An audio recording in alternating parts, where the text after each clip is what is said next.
Palm oil తోటని సందర్శించడం జరిగింది.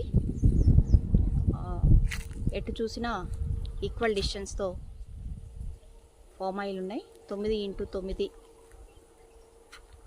అడుగుల విస్తీర్ణంతో పామ్ ఆయిల్ తోటని వేశారు. ఇది 3వ సంవత్సరం తోట, 30 నెలల తోటట. ఈ సంవత్సరం ఇప్పుడు వచ్చే గెలల్ని అలాగే ఉంచి ఈల్డింగ్కి వస్తున్నట్టు చెట్లు.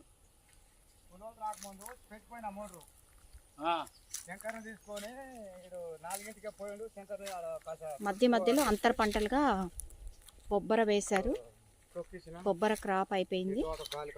తర్వాత మధ్యలో ఈ బొబ్బర కోసారు. అయిపోయింది, బొబ్బర క్రాప్ అయిపోయినట్టుంది, తీసేశారు. తర్వాత శనగ, మొక్కజొన్న లాంటివి విత్తుకోవచ్చు. అంతర పంటలు వేసుకోవడం వల్ల ఏంటంటే